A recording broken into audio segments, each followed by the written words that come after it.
What's Thursday. up? It is Thursday. I always have to put my headphones on after we start so I can actually see what I look like. Oh, really? Yes. Is that what you got to do? I'm so vain that's what I have to do. You're so vain. Exactly. What's up, everybody? Welcome to the Unsung Screamers live show on Thursday nights, episode number 78. 78. Everybody laugh out loud. Get it? Get it? On this day, March the 24th, be with you. I know you might be sick and tired of me playing my own music as the intro of our shows, but that was a special one written specifically for our special guest today. Special in studio guest. Drum roll, please. Everybody give it to us.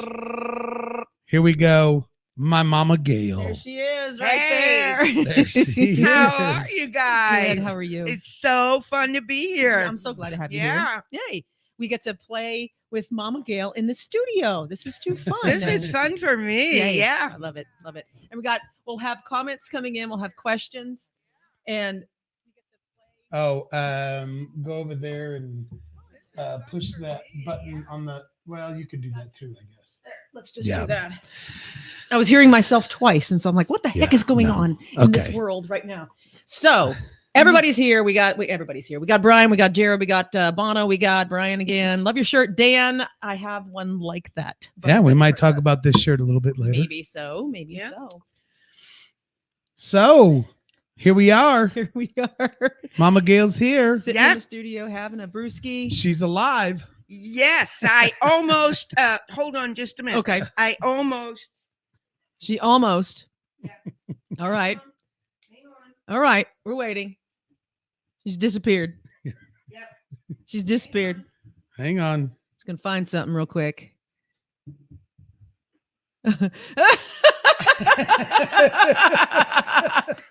That's what she almost looked like a couple months ago. Oh, how funny.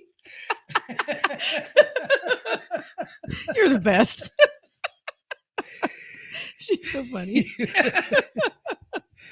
Yeah. Oh my You God. Almost died, almost but I X'd didn't. out. We've got I got personally, I don't know, you probably did too.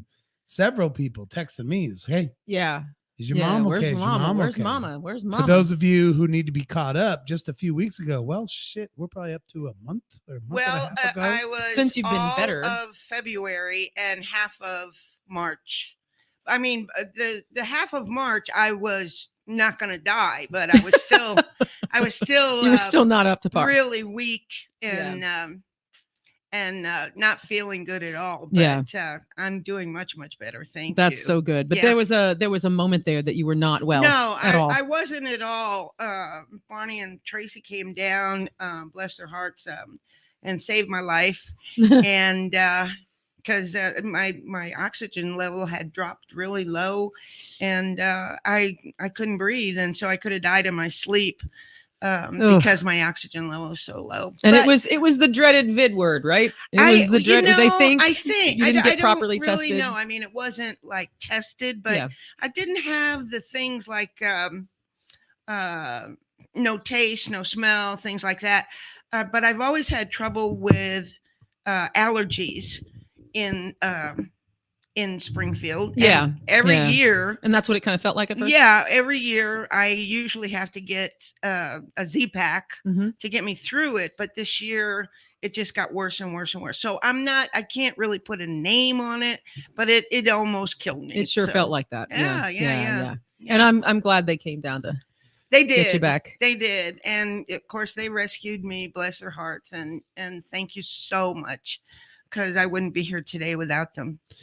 Yeah, and I think even just to be extra clear, because in our family, we like to just kind of laugh and joke about a lot of things, Yeah. but Right. it really was a real deal near-death experience. Yeah. I mean, if my brother Barney, my older brother, doctor, his wife's a doctor, they actually had to come down. Well, they didn't have to. They could have left you. They could have They just totally left They you. They could have Yeah. just left me there, and then, Dan would have come a month later and I would have been a liquid mess on the floor, and, he'd have just shut the door and said, somebody go clean that shit Go up. clean it Call up. the realtor. Yeah. I'm not messing yeah. with that. No, I'm not cleaning No, that. they up. Yeah.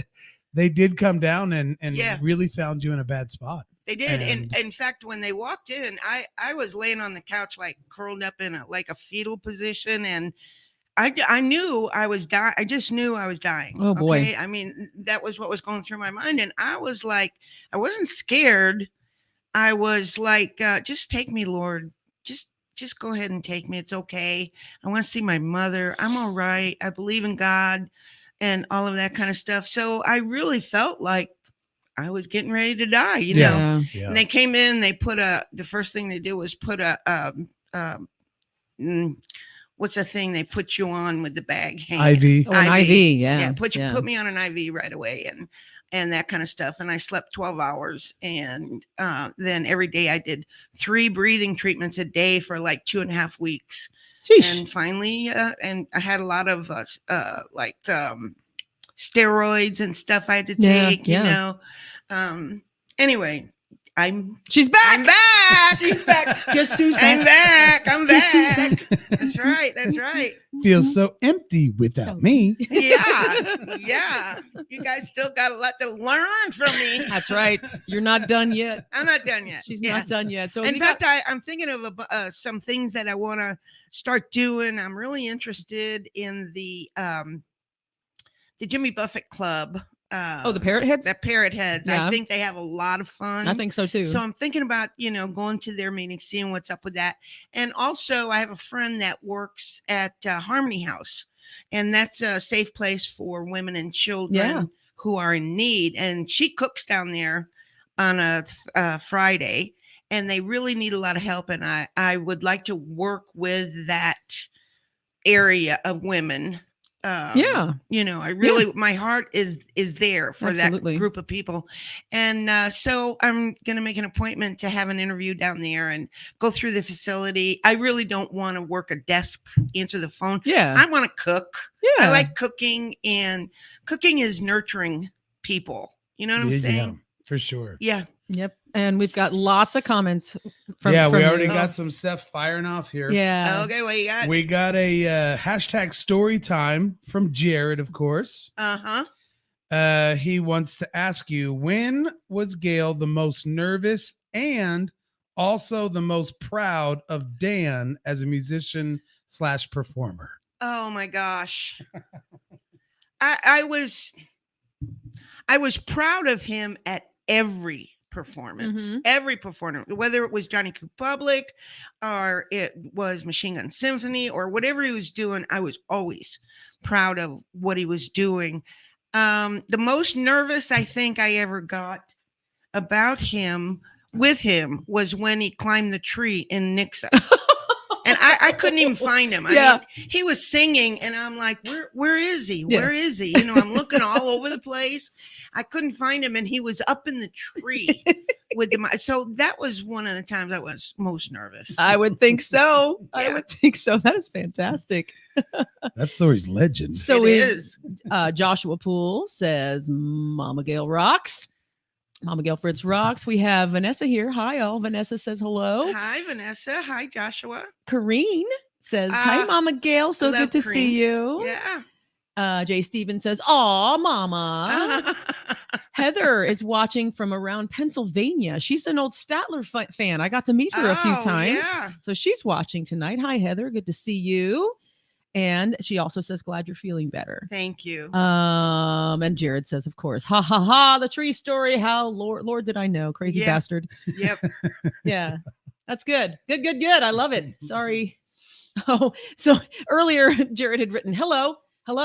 Let us go to the comments because we were talking to you and not paying Yeah, attention to the comments. yeah. And then he goes, oh, sorry, spinach to the comments because on his show he says, let us go to the comments. So, Okay. anyway. Oh, so Heather says she's in Massachusetts. Well, I thought she used to be in Massachusetts. Yeah, Pennsylvania. that's where I was born. That's where you were born. Yes. Massachusetts, Nice. up in North Adams, foot of the Mohawk Trail, 50 miles from Albany, New York, right on okay. the border of New York. Oh, right on. Yeah, Yay. beautiful country. Yeah. Beautiful. It's nice up there. Yeah, and I think one thing, just as long as we're just jumping right down that road, but the North Adams, Massachusetts, that's there's a lot of fun stories just within that right there. Oh, my. Especially with all this sportsy buzz we have going on. Oh, we Tell have- us a little story about how you are connected to North Adams, Massachusetts, and pretty hardcore to sports. Well, I don't think a lot of people would know how connected to sports and or sports broadcasting Yes. you are. Right. my uncle, his name was Bucky Bullitt. Okay. He was the voice of the Berkshires. That's what I called him. The voice Google of the that Berkshires. shit. Yes. Google. Yeah. Everybody, Google. And he was a sportscaster, and he also did a lot for kids sports,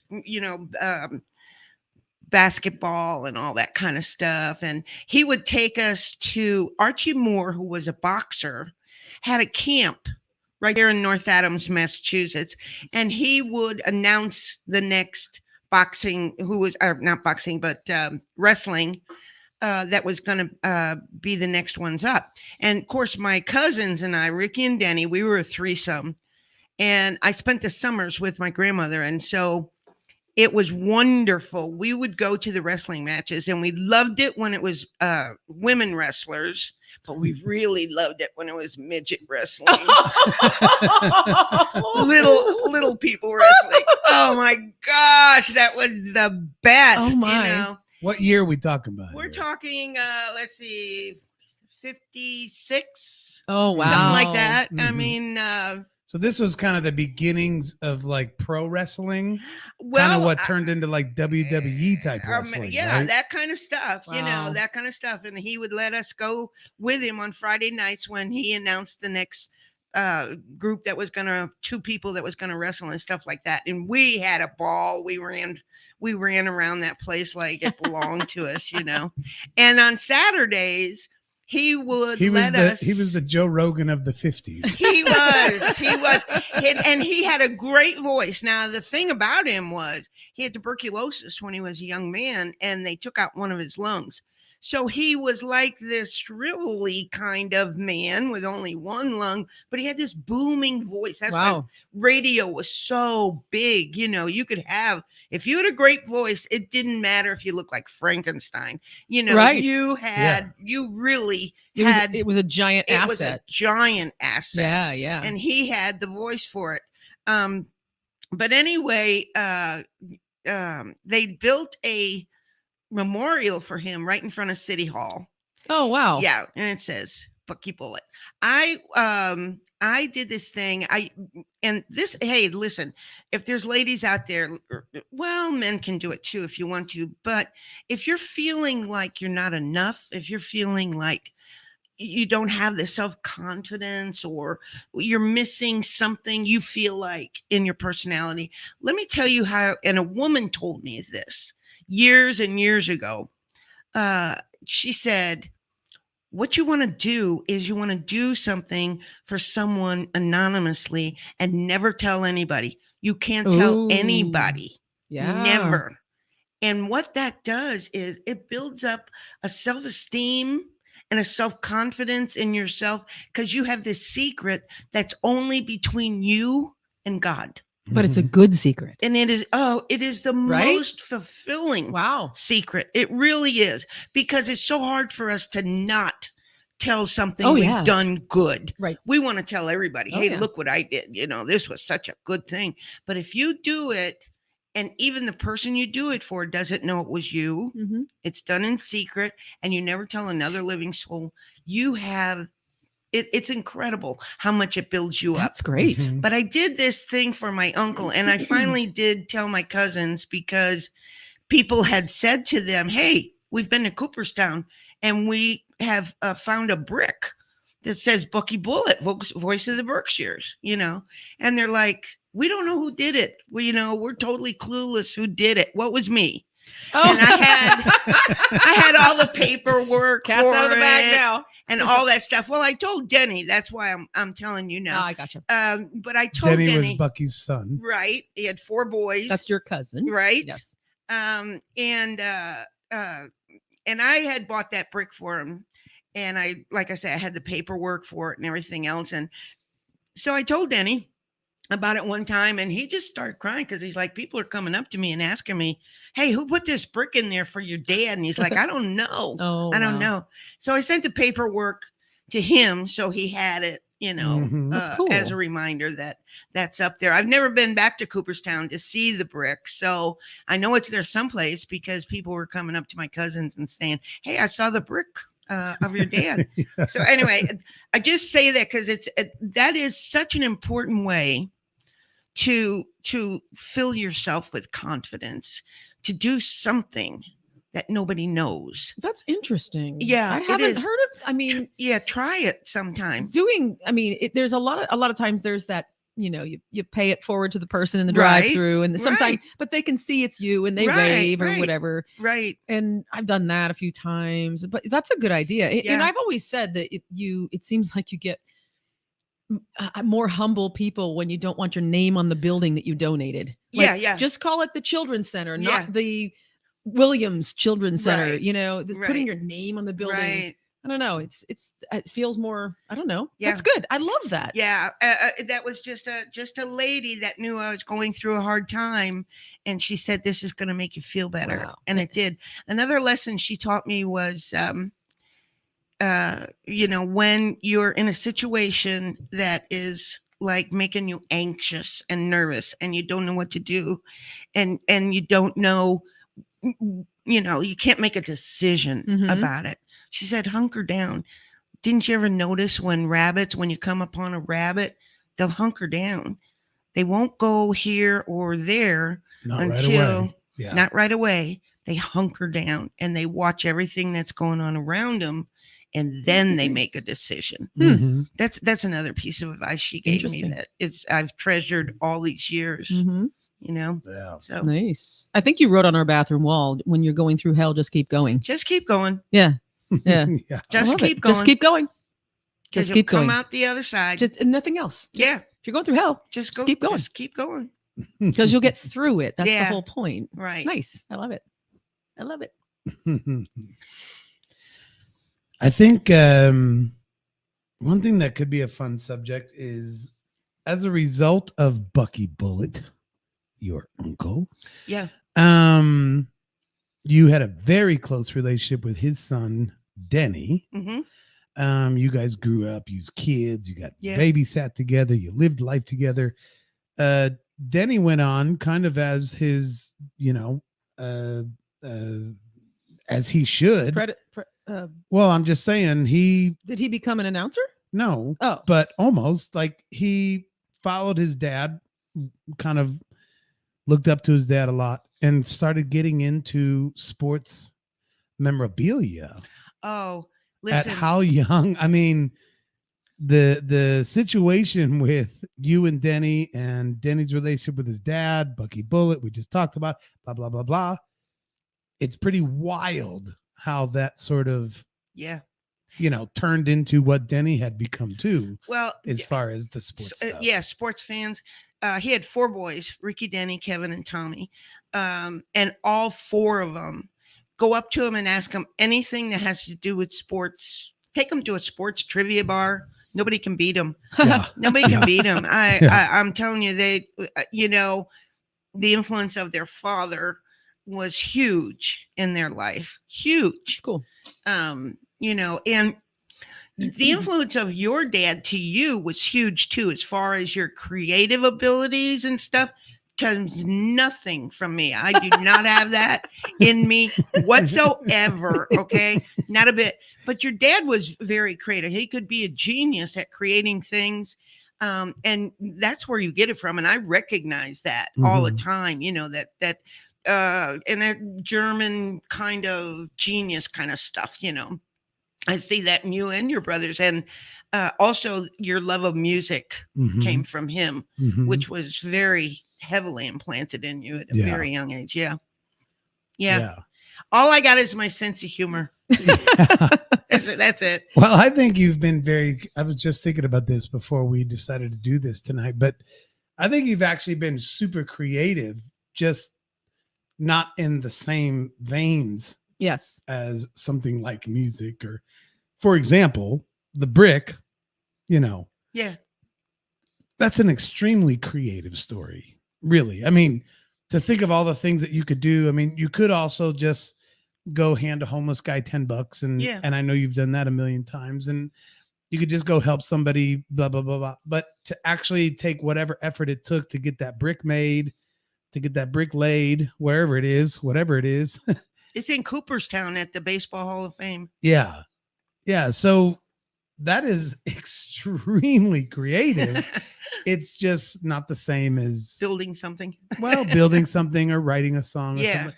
But Yeah. it doesn't, I don't think it takes anything away from how creative something Creativity like that has is. different things, Levels. different levels, different fields, different places. It's Yeah. not just music and writing and I don't know. It's just your sense of humor is creative. I Yeah, mean, so thanks. I mean that's Yeah. you could put creative on anything. That's what I'm saying is I think you- creativity is strangely sometimes it gets put in the box of Yeah. things that are like artistic Yeah, and yeah. musical and things like Correct. that. But Right. creativity can be philosophy and military. and The military has to be military and creative love. sometimes. Yeah, Yeah. stuff like that. Yeah. So Yeah. Yeah. I think that's all still there. Yep. And I think that influence of dad to son thing back to Bucky to Denny. I mean, Yeah. when we not only can he slay a sports trivia night anywhere in the world, but he also started collecting baseball cards Oh. in the 50s Oh yeah. when he was 10 years old. Oh, he was younger. And he he's was n- younger. He's not stopped since. He's not stopped since. And you know those great big barrels? They were made out of. They weren't wood. They were made out of heavy cardboard, and they had a lid on them that you could snap it closed. Oh, sure. Like it had a metal rim. right, right, right. Yeah. Full to the top Ooh. with baseball cards. Wow. To the top. They bought all kinds of baseball cards, and he's got 3 Mickey Mantle rookie cards. Oh, Those things are worth like a lot of Who money. knows? And he Yeah. has Yeah. 3 of them. He's got 3 of them. He's got cards that are worth $50,000, and he's been starting to sell them because he is he's a year younger than me, and I'm going to be 75 in 2 weeks. So he's 74. So now he's starting to kind of like cut loose with a few of these cards, and he's making money hand over fist. Wow. He's like Good for doing great. Yeah, him. yeah. Yeah. Do you think it took a lot to start selling them? Oh yeah. Yeah. Oh yeah. He Well, I always- remember myself being probably 6 or 7 or 8, somewhere in that range. We went up to North Adams and spent whatever it was a week. I don't have all the details because I was little, but I remember back then the baseball card collection was overwhelming. Overwhelming. Yeah. It's overwhelming what he has. He also had every Playboy that was ever published. Yeah. Yeah. Oh, Had that's a Playboy collection. That's collectible. And he also collected every year he got a, what is it when they mint the year's coin? Oh A yeah, proof yeah. set. Proof set. He got yeah. a proof set every year. Wow. Every year. So I mean, and he's 74 now. So I mean, the things that he has are very valuable. Yeah.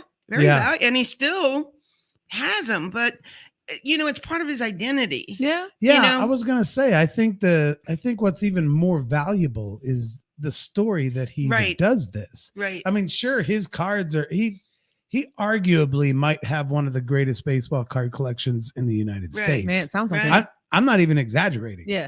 You can't imagine it. It's Yeah. like, oh, what's the greatest baseball card ever? Well, Mickey Mantle rookie. He's like, boom, boom, Got boom, 3 of boom, them. Yeah. throws them on the table like, well, there's 3 of them. How many Right. more do you want? Yeah. It's insane, but that's actually not the value. I think that connection that he had with Bucky, Right. and I don't know all this. This is why I'm kind of bringing it Right. up. And you as well, because Bucky's wife was Aunt Lorraine, Right. Oh, and Aunt Lorraine Very was special one to of the most important. She people to you was in the your most life. important person in my life as a little girl. Yeah, and so Denny's attraction to kind of carrying on that Right. sportsy legacy is pretty intense. It is. At 74 years old to still have what he has. Yeah. and I don't know. I think that stuff's kind of fun. I do too. And he was we as a family all had the like same sense of humor. Mhm. We could just crack ourselves up laughing. yeah. This is falling off my ears. I know we got to get some smaller headphones. Everybody says, "You got any smaller headphones?" Yeah. We're Well, used to the big headphones. I mean, we got big heads, Yeah. so my grandmother's name was Beatrice, and he always called her by her first name. He'd say, and she would get us all mixed up, calling us all, Gail, Ray, Ricky, Denny, before she'd get to our name, and he'd Sure. be like, B, stop, think about what you're saying. Come on, B. And of course we would crack up laughing Yeah. and think. In fact, the one thing that is on the you can grab it if you want. Oh, Well, okay. cut back to 4. Oh, cut. Okay, Hold on, We can hold just on. cut back to 4. There Oh, you okay. go. Okay, we're looking at this. Yeah, that little round thing that has a crucifix in the middle of it. Oh, like a stained glass looking. Right. Okay. That was on my grandmother. That was on B's dresser all my life. Oh, I really? never remembered not seeing it. So Wow. I mean, for me, it's like 74 years old. Holy. Yeah. moly. And it is like my prized possession of hers. And it might be older than that. Oh yeah, who it's knows how older than long that. she had it. It's older than that. It could be I don't know 100 when years she old. got it. Oh, that's. I don't know cool. when she got it. And the picture, yeah, Oh, let me go back there. the picture that's Barney, Dan, and Andy. Let me tell you a story about that. Grandpa Fritz, Barney, his name was Barney Fritz. Grandpa Fritz was a brewery worker all his life, and he looked like a brewery worker, okay? Had the big belly, and, he was gruff and blah, blah, blah, all that kind of stuff. And anyway, he decided to put a flagpole in the middle of his backyard, like a 20-foot flagpole, okay?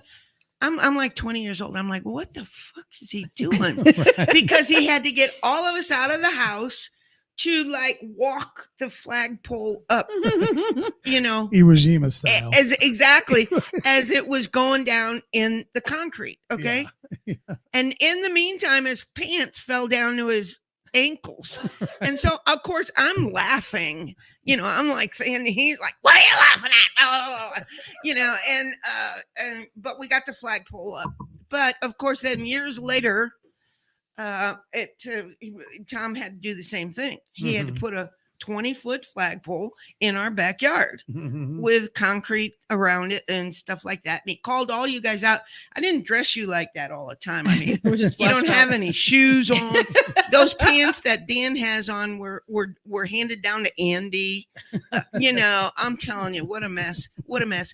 But he put a flagpole up. You can see the Yeah. concrete there on the bottom. There it is. You can't really. So he called all the kids out in the backyard, like, "Come, I want to take a picture of the flagpole." Well, nobody knows it's a flagpole. It just looks like a pole in It the looks ground. like a pole with 3 and they're dirty all just- kids. They're all just standing there like Dan's got his stick, and they're all standing there like, "Yeah, I'm so proud of the flagpole." And I'm like, what is the deal with the flagpoles in the backyard?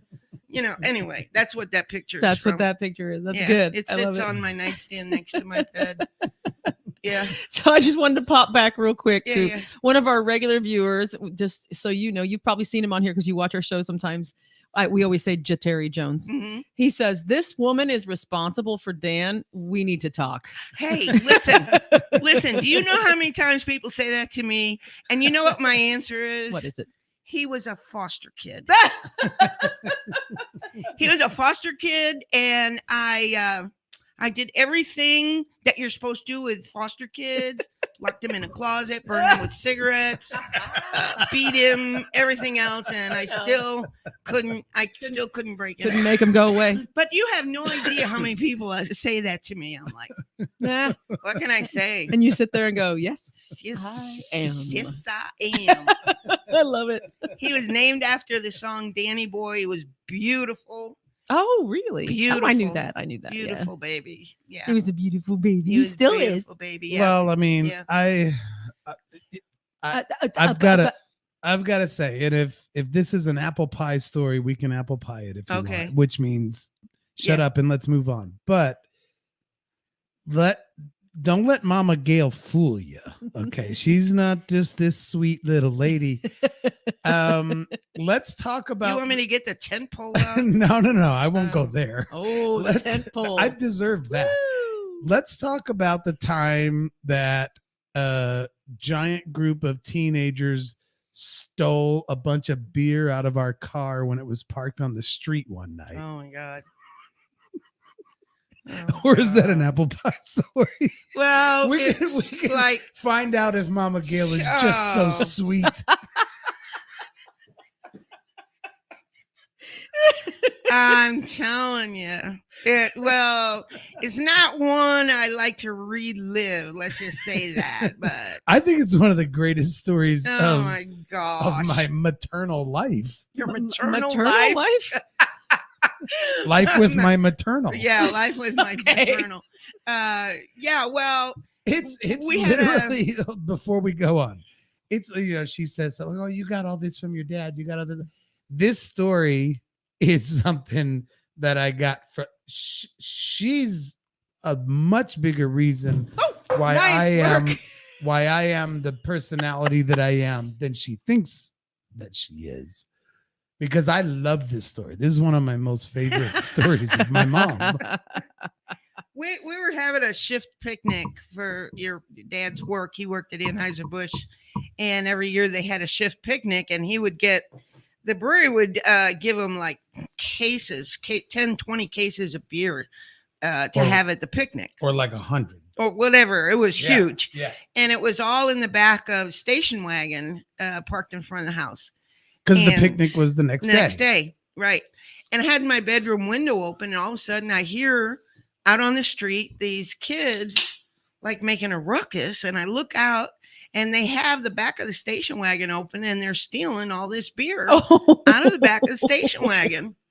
So I get, are you talking about when I took your kids down there, or when I took your dad down I'm there? talking about you and Dad and the gun. Yeah. Oh, So Tom man. comes home, and I'm like, I know where they live. I know these kids, blah, blah, blah. And they stole a beer. And I yelled out the window, get away from that beer. And they all went flying. Anyway, so here comes Dad home from work. And I'm like, I know where they live. And they stole bunch of beer out of the back of the station wagon and everything else. He's like, let's go. And he had an old Jap rifle that was broke. It couldn't fire. It didn't have any bullets. It was just the old Jap rifle. Yes, hang on the wall for. Yeah. So we go over to this house, which is full of kids partying, and jump out of the van. And he's got this Jap rifle. And I'm like, got my back against his back. And we're like making a circle, like, give us our beer back. These are like 14, 15-year-old kids. And I mean, they are scrambling. And I'm like behind Tom, like, that's okay. I got your back. I got your back. It was so stupid. It was so stupid. Showed up with the gun. Yeah. With Kill- a gun. Yeah. Kill you some 15-year-olds. Yeah. Just Yeah. don't steal from Mama Gail. That was so dumb. I did some stupid stuff. Like Barney, when he went to kindergarten, and Dan was born in August and Barney started kindergarten in September. The doctor was like, what are you thinking? You just got him in school. You got another. I'm like, I don't know. Anyway, he went to school, and this kid would wait for him to come in, and he'd shake his fist at Barney. All of a sudden, Barney didn't want to go to school. I'm like, what's wrong? What's up? And he's like, this kid is shaking a fist at me. And he's crying and everything else. I said, okay. So next day I go up to school with him. Oh boy. And I hide behind the door in the room across the hall. And here comes this kid, and he walks right up to Barney, and he's like a first grader. He's like this in his face. I come flying around that door, and I grab this kid, and I'm like, don't you ever do that again. You understand me? And this kid is like a first grader. He's like, his eyes almost popped out of his head. Yeah. But the worst one I ever did.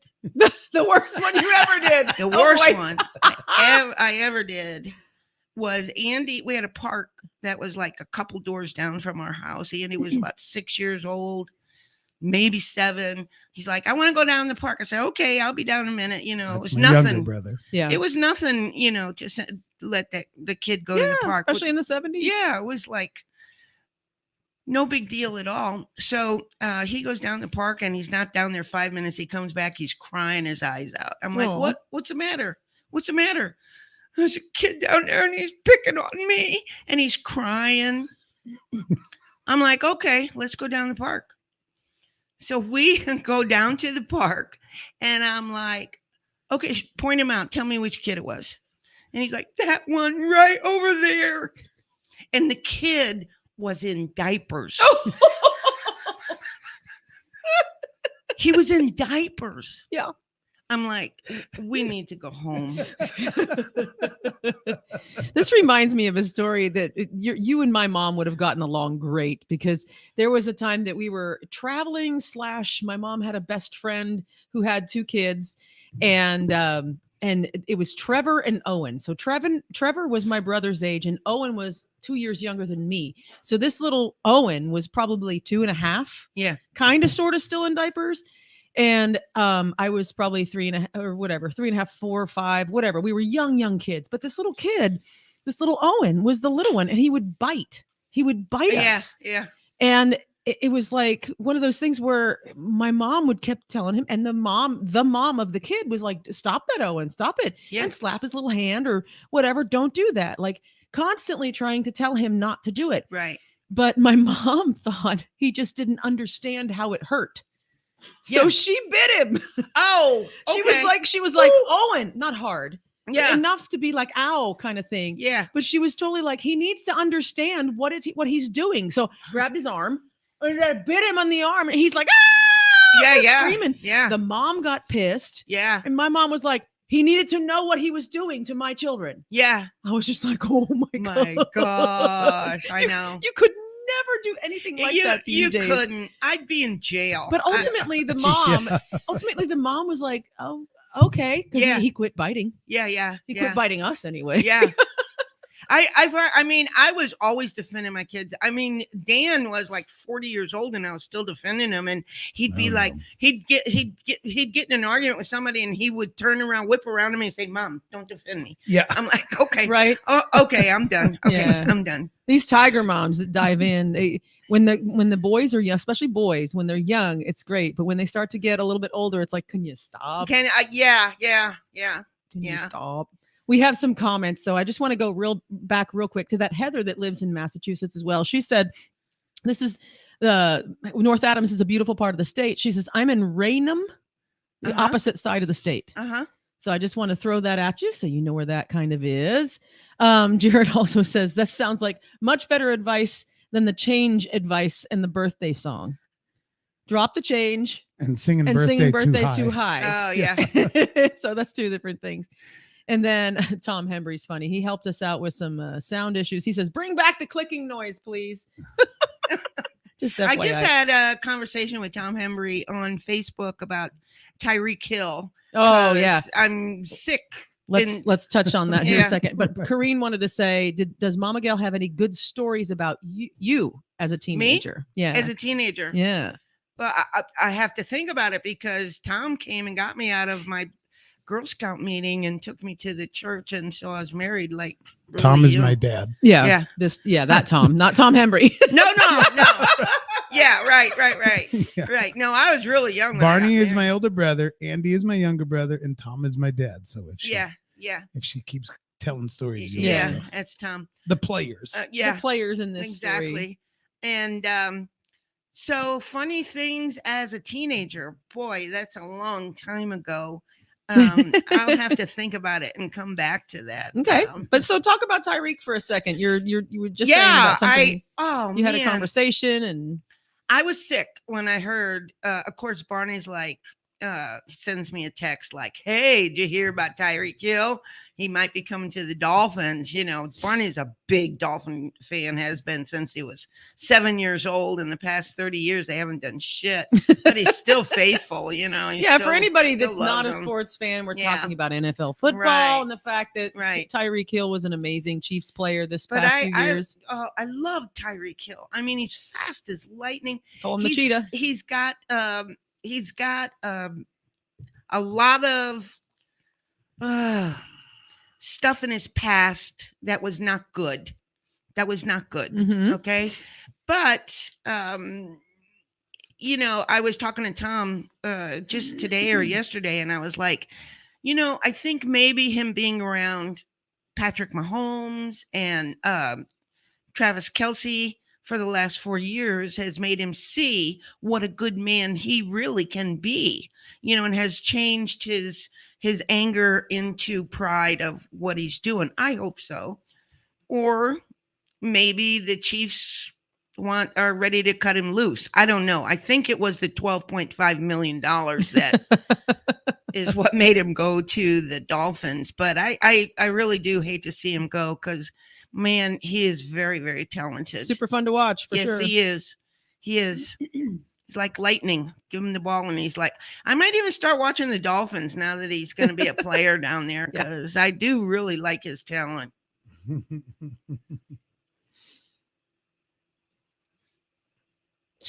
What else?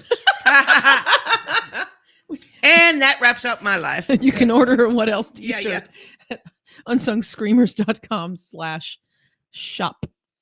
No, I have the Chiefs have really become, so important in my life. Yeah. Because I love to watch him play. I love Patrick Mahomes. I love Travis Kelce. I do love Tyreek Hill. And all of those players. I like to watch them on television rather than be at a game, to tell you the truth, because I can't really see them at a game that, who's got the ball. I agree with that. I mean, going to an actual game is awfully fun. Yes, it for is. sure. But yes, it is. I'd rather watch it on TV. Me too. Regularly. I can see what's going on at every play. Barney played football from the time he was 7 years old until he graduated high school. Mm-hmm. I never missed a game. I never missed a practice. In fact, every time the ball was snapped, I watched him and what he did during that play. So football has always been a big part of my life. I love it. I like baseball.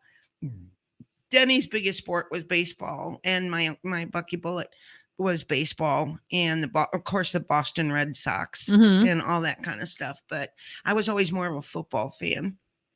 Yeah. Although I do like Yadier Molina. I've always liked the catchers. Gotta like him. Always been my favorite.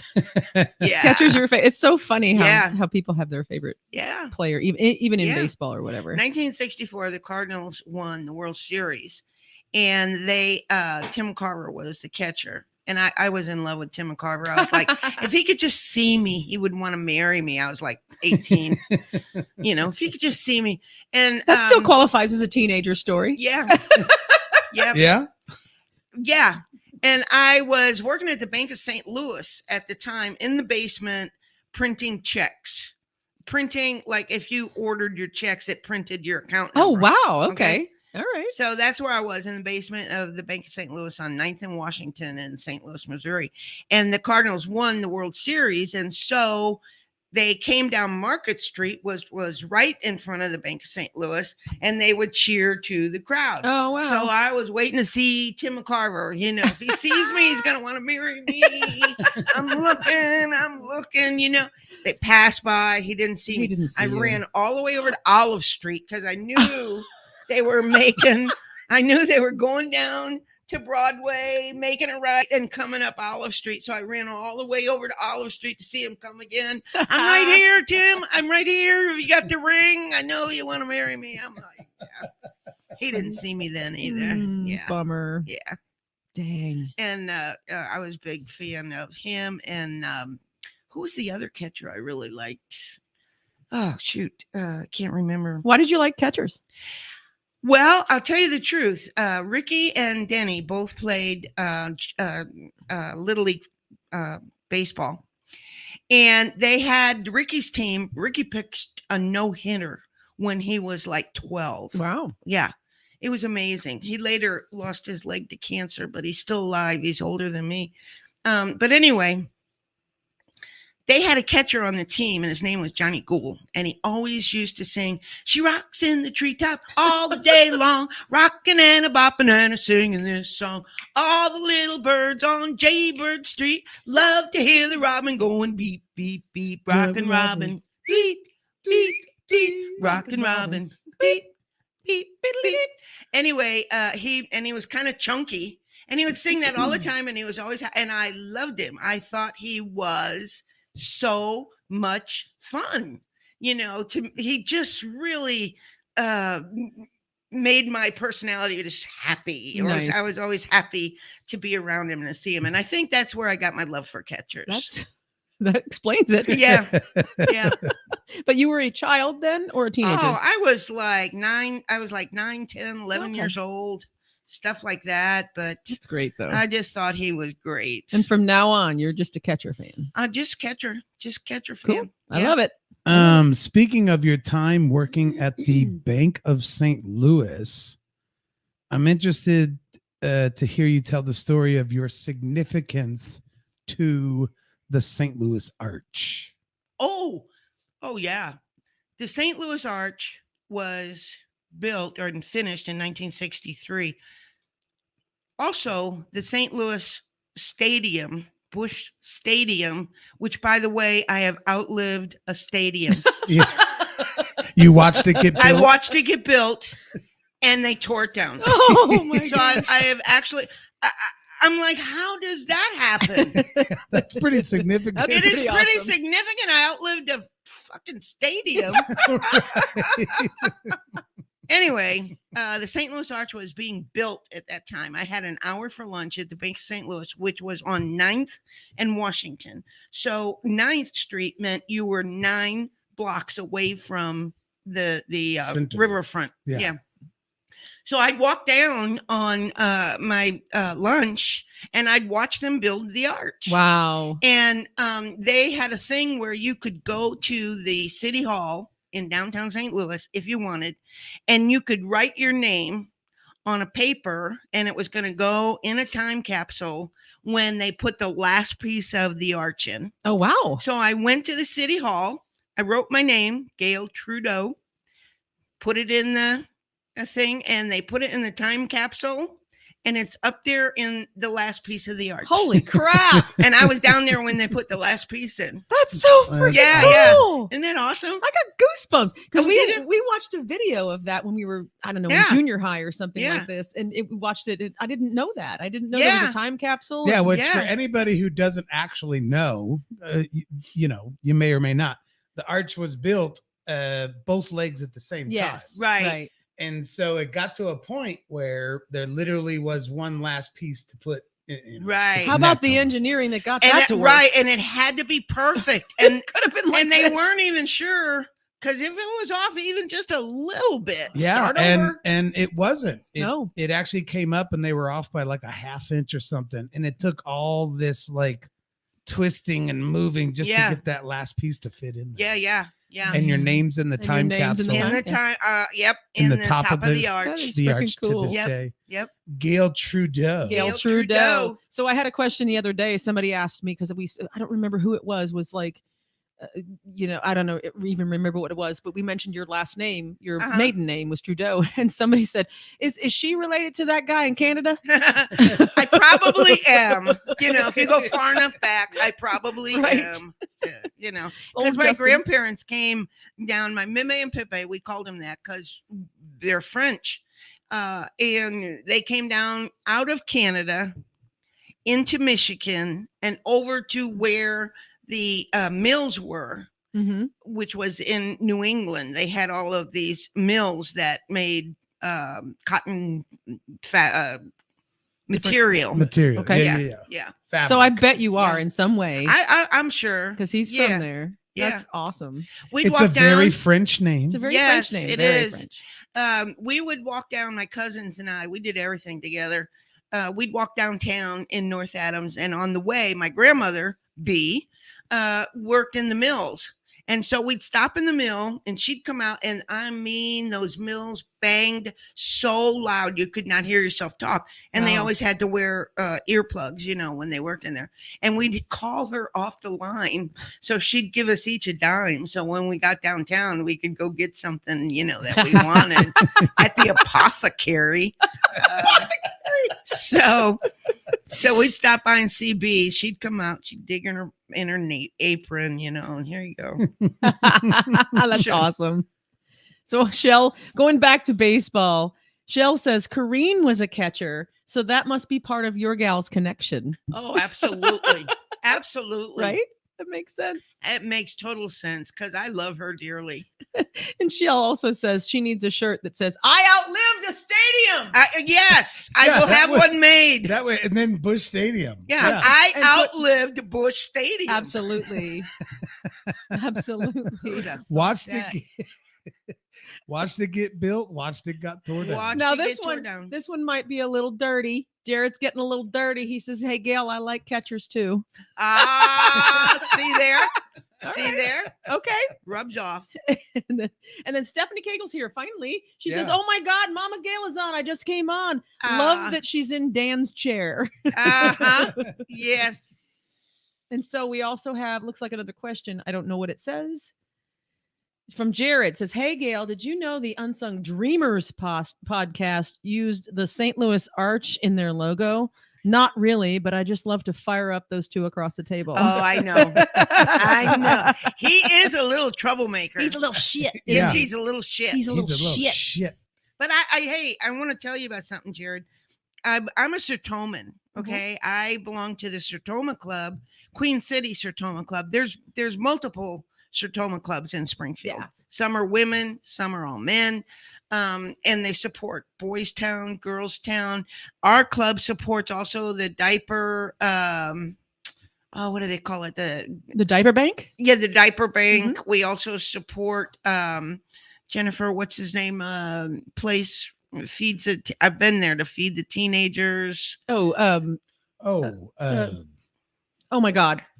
We've been there too. Yes. Rare breed. Rare breed. Rare breed. Yeah. Right. We support that. And there's another group we support, which I can't remember now. I mean, after all, I am 75. How much do you want out of my memory? You're doing pretty good. I'm doing You're doing pretty really well. good. Doing all right. Yeah. So anyway, we support all those organizations, and we're going to have an event April 23rd called the Skirmish, and it's going to be a lot of fun.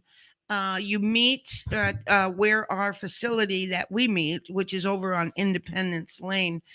You meet there. You can meet anytime from 10 to 2. And then you're given, it costs $150 for a carload of 4 people. And the grand prize is $500. Second prize is $250. Third prize is $150.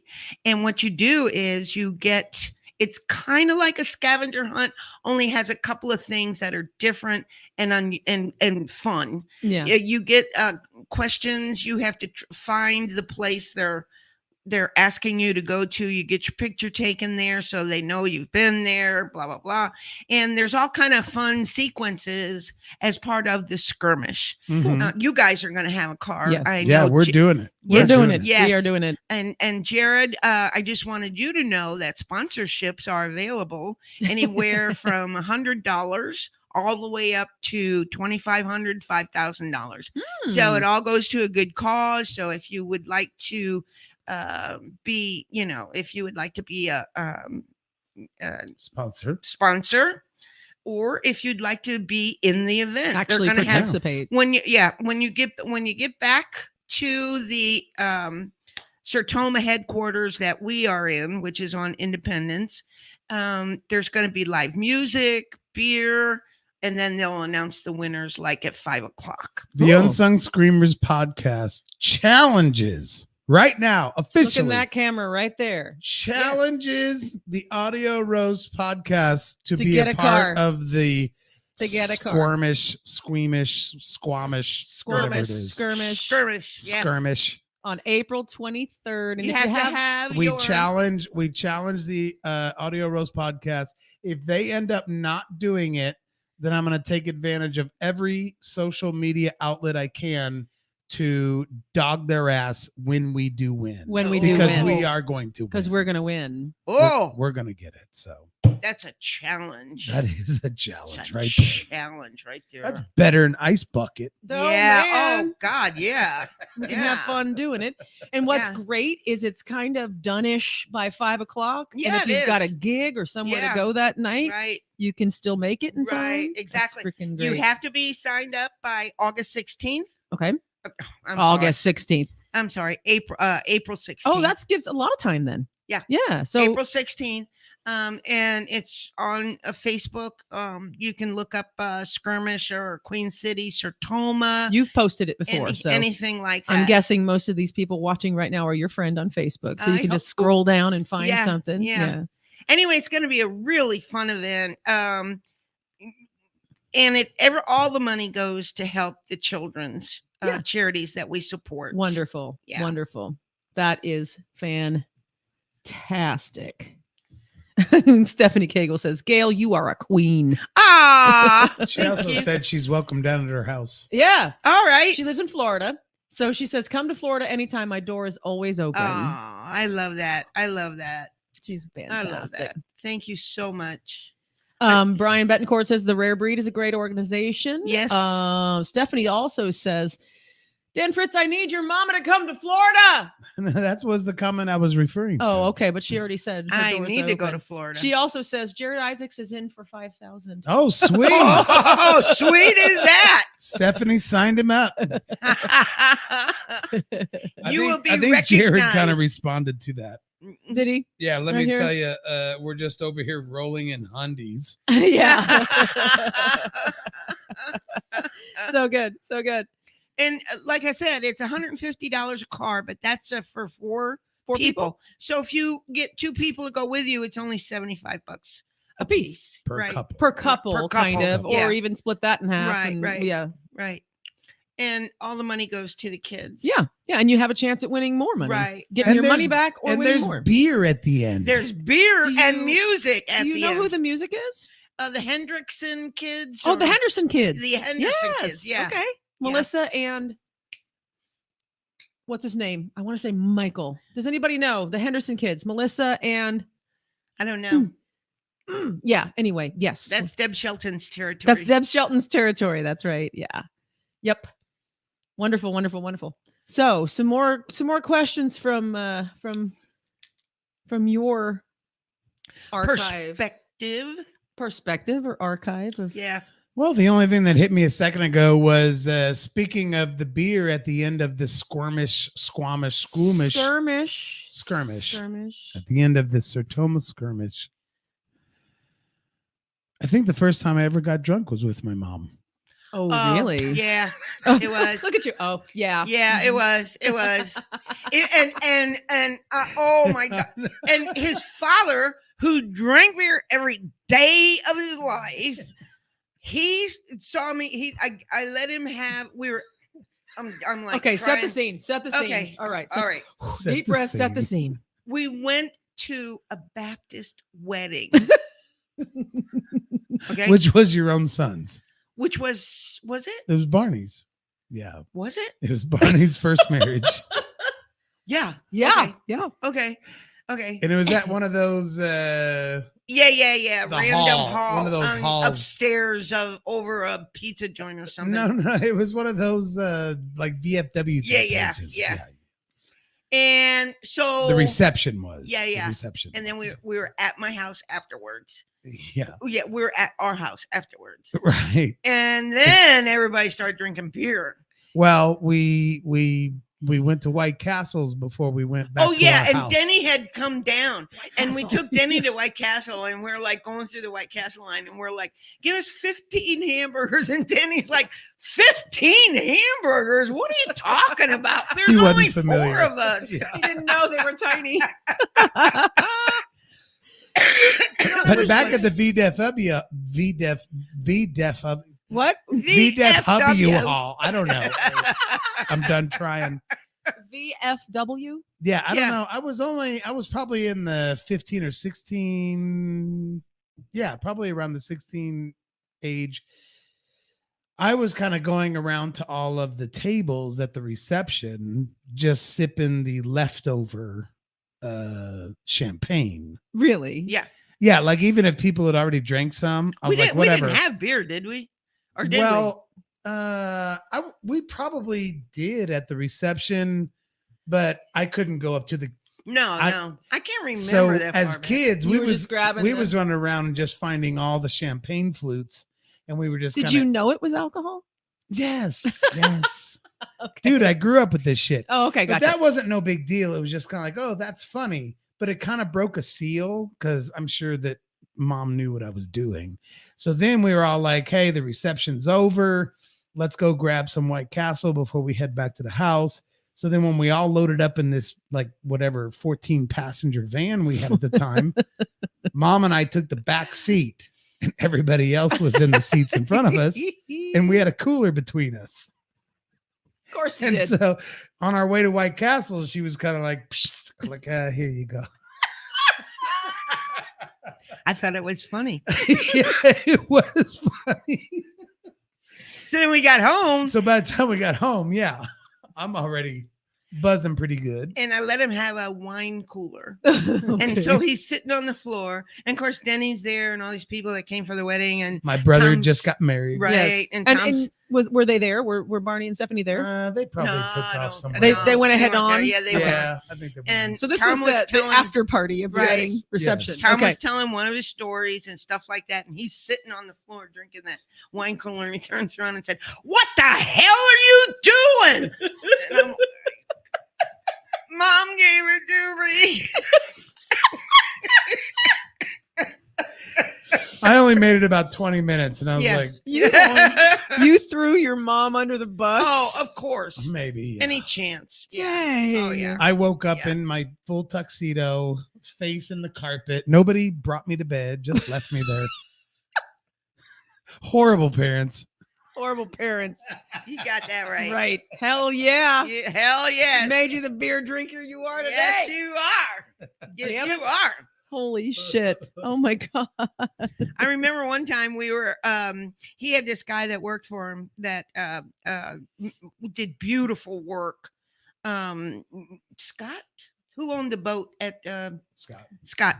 And he finally opened up his own shop in Lake of the Ozarks. Yeah. But anyway, it was Barney's birthday, and he was going to let us use his pontoon boat, which was a beauty, Nice. because we were going to take Barney for a surprise up to what's the cove where everybody gets Party Cove? naked? Party Party Cove. Cove. Where yeah. everybody gets Yeah. naked. I Yeah. love it. Up to Party Cove. We are going to take Barney up to Party Cove.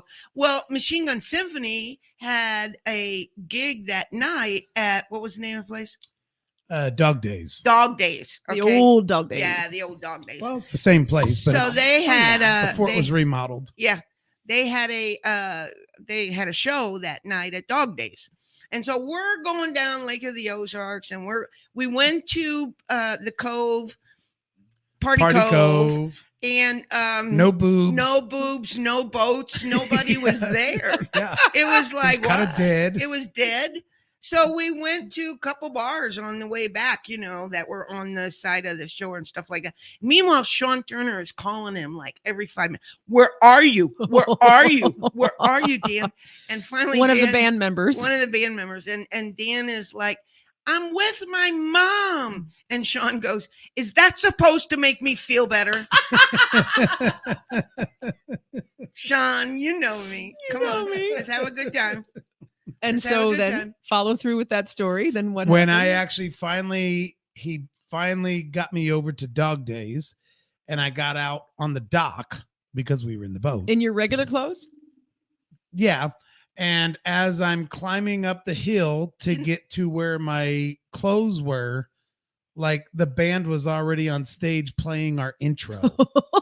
Yeah, he was pissed. And I was singing the first song. So I had to run into the room, get my little costume on, run as hard as I could back to the bar. And right when the first note of the first song was playing, I walked in the side door, took the front mic, and started singing. Oh, geez. That was the first what time more the do you band. want, Sean? What the, You I made made it. I You made made it. it. I I made made it. What do you Fuck want? off. Fuck Yeah. off. It's rock and roll. What kind of rock is Yeah, this? that's right. That's Not right. Pussy rock. That's right. That's right. We're not do faking it. gang rock. Yeah. Faking that They shit. were literally starting the Yeah. first song like just still looking like, God, I hope he comes through that door.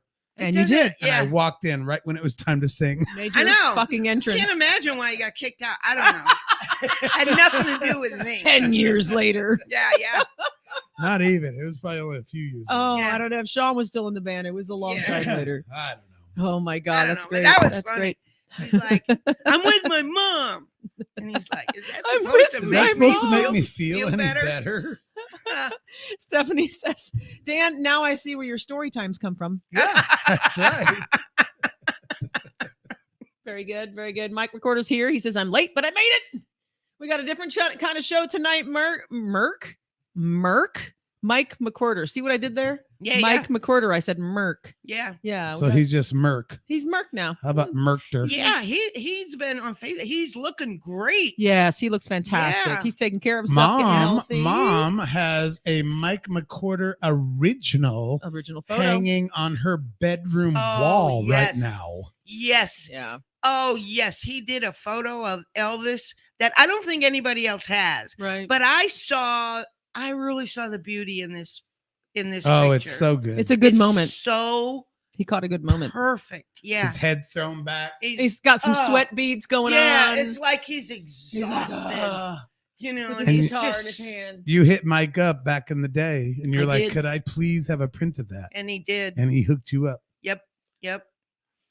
And I love it. I look at it every day. Yeah. Every day. Yeah. It's very cool. One of those pictures It's- you never get tired of. It's a Mhm. damn good picture. Yeah.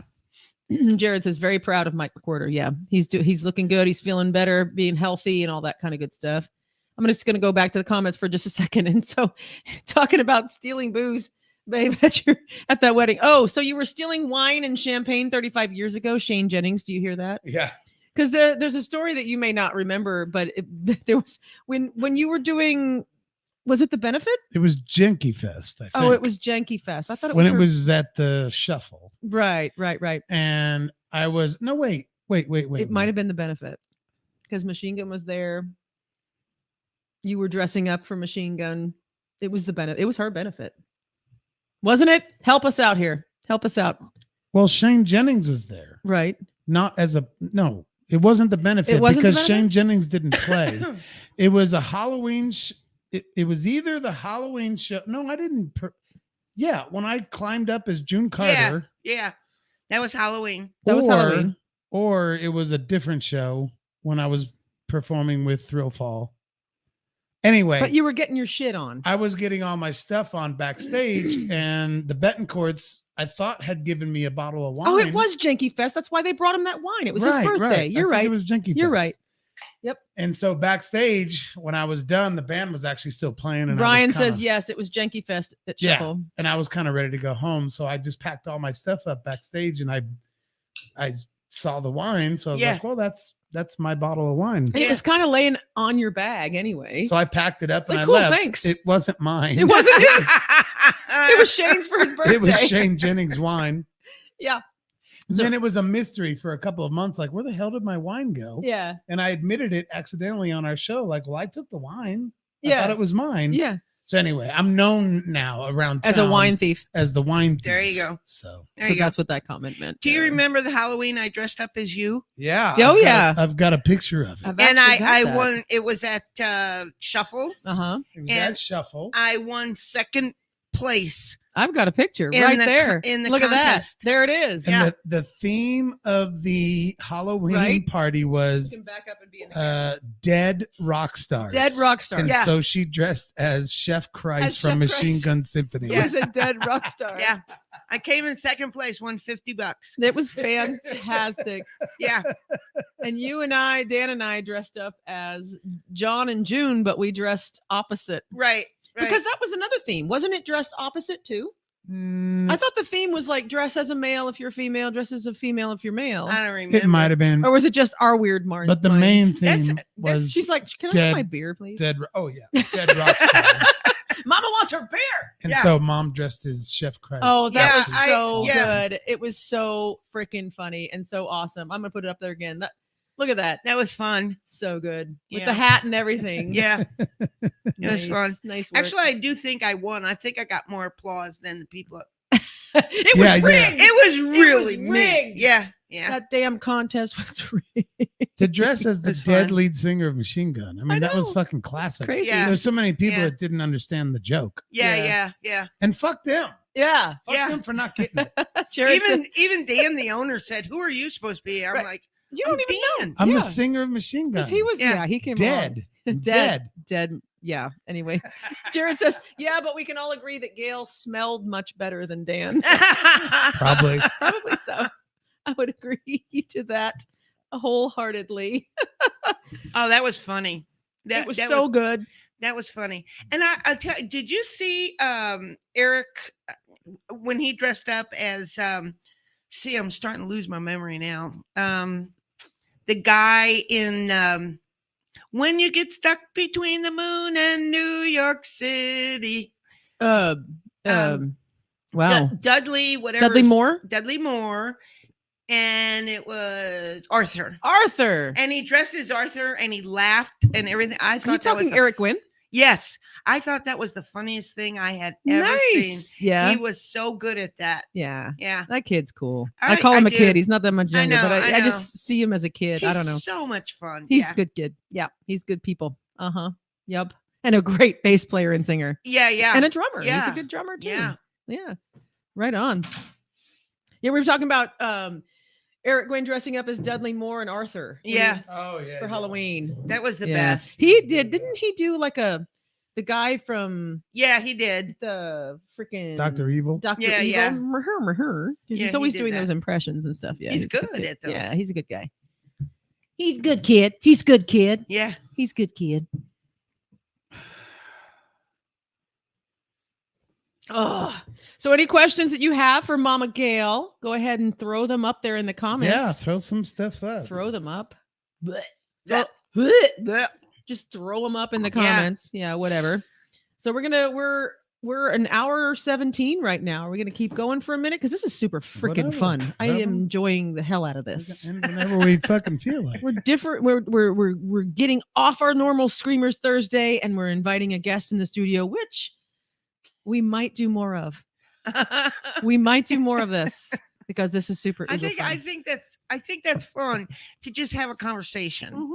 Yeah. Just talk about whatever comes to your Yep. mind, and Yeah, you know, we got some people hanging relive out. some memories Yeah. and funny stories Yep. and stuff like that. And so, I love it. I love it. What more do you have here? I know there's a million stories. I'm sure. Oh my God, yes. There is a million. Yeah, Yeah. there is. I do want to kind of clarify because I like having fun giving my mom shit and she does me too. And, Yeah. and we do have that sense of humor. And so, yeah, I'll bring up stories that are like embarrassing or how about that time you got the gun out and look at it. Yeah. That kind of stuff is just for fun. But mom has also done a tremendous amount of things in her life that's been inspiring, that's been helpful. She used to be kind of the I don't know what you would call it in our youth group in church. You know, I don't know if it was the youth leader, of course, but it was.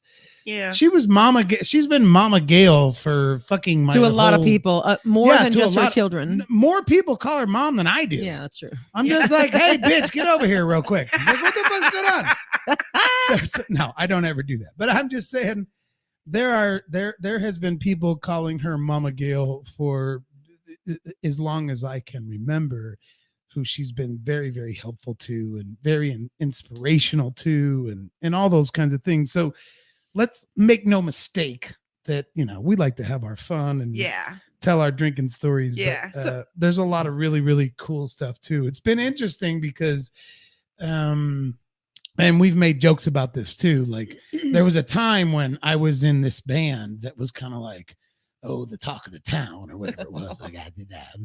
I'm big shit, whatever. And then when mom came down and started getting engaged in Springfield, Missouri's fabric, including the Sertoma Club, including the jobs that she had taken on and worked at MSU for a long time and got involved in so many different things. It's like, you know, it used to be like, oh, your mom is Gail, but now it's like, oh, Gail, your son is Dan. Right. Like she's like far surpassed any importance I ever thought I had in this town. It's like, yeah, we remember you in a band, but Bye. Mama Gail's who we care about. Oh, it She's doesn't take active. much to surpass you. Yeah, right. That's right. By the way, this is a comment that just came through. Dana Carroll's here. Oh, Dana, She's bless your watching. heart. She says, ask Gail to tell the story about her trying to get a parking permit close to her building at MSU. Oh, well, I have a couple stories about that. One story I have is that I had to park two lots away from my building. Mm-hmm. And somebody was going on vacation. I don't remember who it was. And they're like, hey, you want to use my parking pass while I go on vacation? I'm like, yeah. I had an old car. And so it got me up to the parking place where place where it was right next to my building. Okay. So it was like 100 degrees outside. I parked next to my building, and because it was so hot and my car was so old, the parking pass fell off my windshield and I got a ticket. And I couldn't fight the ticket because it was not my parking pass. I was parking there illegally under somebody else's parking pass. Oh no. So I had to you just couldn't fight it. I couldn't fight it. I had to pay the other story about the parking pass was my name was in to get into the parking lot that was right next to my building. Mm-hmm. And I had put my notice in with my my boss, Dr. Kaju, who was a wonderful man, by the way. He was so good to me. Anyway, I had put my name in, and I had waited like 9 years to get to that parking lot next to my building. Oh, and the day I left, he had called the parking office and said, call Gail and say that she's now approved to go. And he did. When you retired? The day I left, he calls me up and said, Gail, you're next on the list to park in lot 20. I'm like, what the fuck? I'm leaving today. It was funny. They knew your sense of humor. It was funny. There you go. It was We funny. got a lot of questions. So I asked a bunch of questions. I asked for some Andy's questions. here. Andy's here. Andy, how are you doing? He says, He said, tell your story for the money that you raised for Kim. Oh, yeah. That's a good one. Yeah. I was I working at the school? Yes. Yes, you were. Okay. My niece, my brother's daughter, was dying of cancer. And I signed up to do the Walk for Life. Relay for life. Relay for life. Yeah, Relay for life. And that was through MSU. I was team at MSU, and you had to walk for 24 hours. Somebody on your team had to keep walking around the track for 24 hours. Yeah.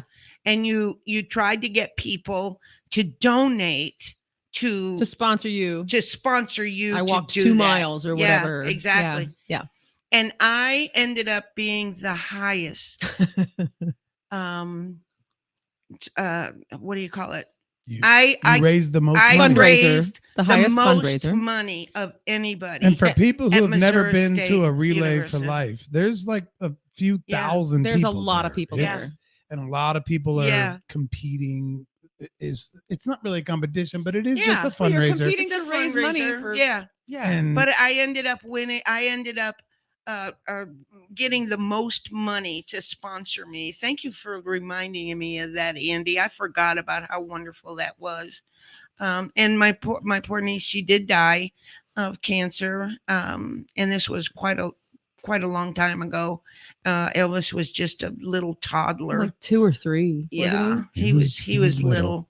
But I did get recognized for being at Missouri State, the highest. And it was held at that stadium, right? Yeah, it was held at The the big Bear stadium. Stadium. Yeah. Yeah. And there Yeah. is a video of this that's actually on YouTube. Yeah. Let me try to direct you because it's freaking awesome. It's a great video. I think that it's on the Backbeat Productions YouTube channel, which only has a couple weird things on it, but I think this video that It's a we heartbreaking video. made, it is. It's a heartbreaking video. when you see the survivors. Yes, you do. Yeah. And there was. And you are now a survivor. That's another thing. Yeah. Right? Yeah. I'm a So- survivor. I had cancer. yeah, on the Backbeat Productions YouTube channel, there's only like 4 videos, One of them, it's called the 2005. 2005. Wow. So that's Long damn time ago. 17 years ago. Oof. 2005 Relay for Life, Gail Fritz. There's a whole like 12-minute video that kind of shows this whole thing. And at the end of it, it shows the presentation where mom won the top grossing or whatever you want to call it. Yeah. She raised more money than anybody else Yeah. at the relay. That Yeah. year. Yeah. That's a cool video. It was a You set it to music and all kinds Yes, of stuff. yeah. so it's it was Now a let me great be let me video. be clear. This was before. This was, if anybody wants to go look the video up and watch it, this was before we found out that what's his name was a kitty toucher. I don't know who you're talking about. I believe I can fly. Oh, R. Kelly? Yeah, this was before we found out R. Kelly was a kitty toucher. So don't hold that against us because that's the music. That's the music that's Oh, played. okay. That's the music that the video is Yeah. set to. But Yeah. 2005, I mean, we didn't know. We didn't know. Yeah. We didn't know. Yeah. It's we still didn't know. it's still a great song. It is. It is still a great song. Listen, when I moved to Springfield, I came on my own. I had like 38 cents in my pocket. Listen to this, ladies and gentlemen. And went right to Dan's house, went out the next day and got a job at Sears working night so I could spend days looking for a full-time job that gave me benefits and stuff like that. And that was one of the songs that I would constantly sing at the top of my lungs. Yeah. Whether I was at home or in the car or anything else, I would just sing that song at the top of my lungs, just to get me, you can do this, you can do this, you can do this. So it's one of my favorite songs. Well, despite him, it's a great song. It is. Yeah. It is. Yeah. Yep. It is. Yep. We have some more questions for story time. Okay. So I'm going to go up here and I'm going to look back here. Stephanie Kagel says, what is your favorite story of Dan and Tara? Mm. That's interesting. Mm-mm. Oh man, let me think.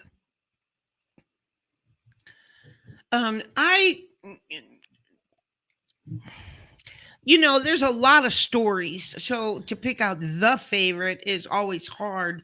But when they were playing at Just One More, they played there for about 6 months every whatever night It was Wednesday nights. Wednesday night. Boot played there. And I would go to every show, and I loved every show because their interaction with each other was always so loving and sweet and caring, and they took care of each other so much. But of course, my favorite memory is when Dan proposed to her at cartoons. Crave, but yeah. Yeah. When Dan proposed to her and they got married that night. And that was, of course, my favorite memory. It just now came into my mind. That was a beautiful, beautiful time. The memory is precious. There's a video of it that's just beautiful. It was wonderful. That's my favorite. It was a fantastic. It was. The whole aspect of it, the surprise was. wedding. For those of you who don't know, it was a surprise wedding, surprise engagement and wedding. Right. Dan prepared 200 of our closest friends. Right. You got the dress taken care of. And Right. he had a team of people helping him with a bunch of things. It was beautiful. It was ridiculous. It was beautiful. Blew me away. Yep. Blew me away. Well, and of course, I got to throw some comedy in here. But what was so funny is mom was in charge of the wedding dress from the beginning. So she was like, I want to pick out the dress. I was like, okay. So she was looking. She was sending me ideas. And I was like, oh, that's kind of cool. She might like this better. Blah, blah, blah.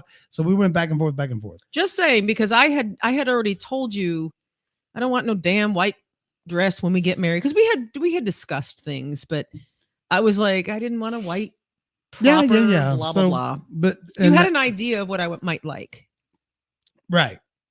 So style wise, we figured it out. So then she's asking me, what size should I get? And I was like, well, I'm not good at this. Let me go sneak in the closet and see what a lot of her other dress sizes are. And I'm trying to figure it out. And so we're going back.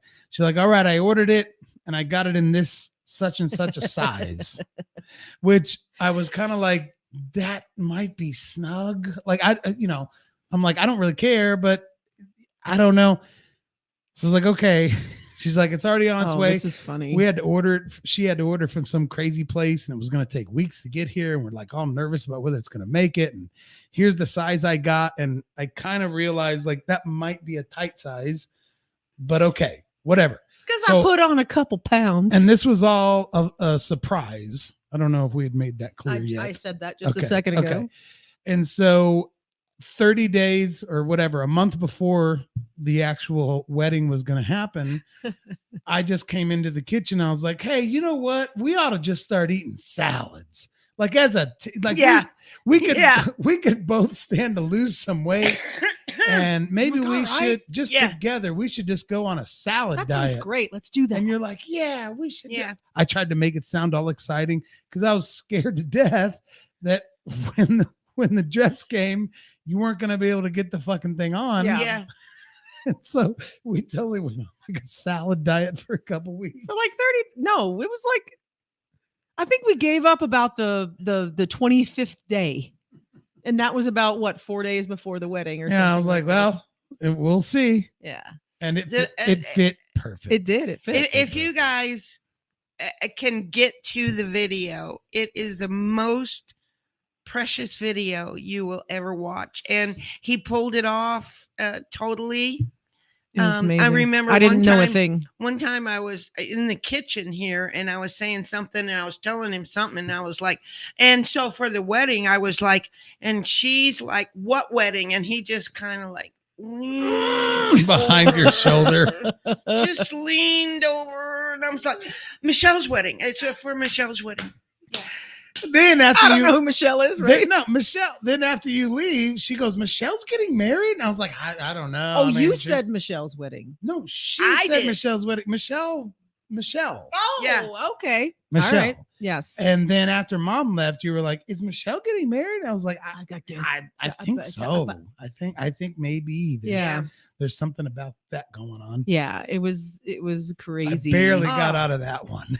It was amazing that it was kept secret. I didn't know all a damn that thing. time. You know, like I said, in we also have video footage that was taken by Elvis and Noble's son. Some different footage. We just haven't edited together and put it together, and some of it's lost by now. This has been 4 years ago. Yeah. But there are a few from if you scroll back in our feeds to March 30th, 2018, it's going to find you. Yeah. It's going to find it somewhere. It's amazing.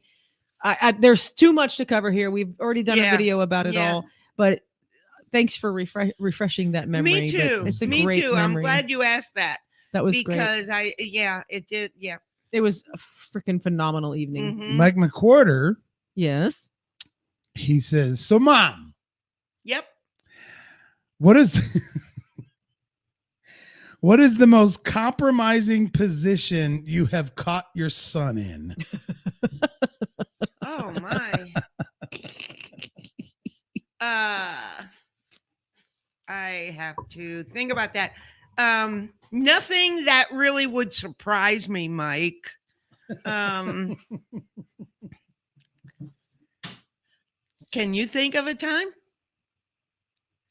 I'm the kind of mom that is, I never was, I let them choose their own path. All three of them. I let them choose their own path. And so,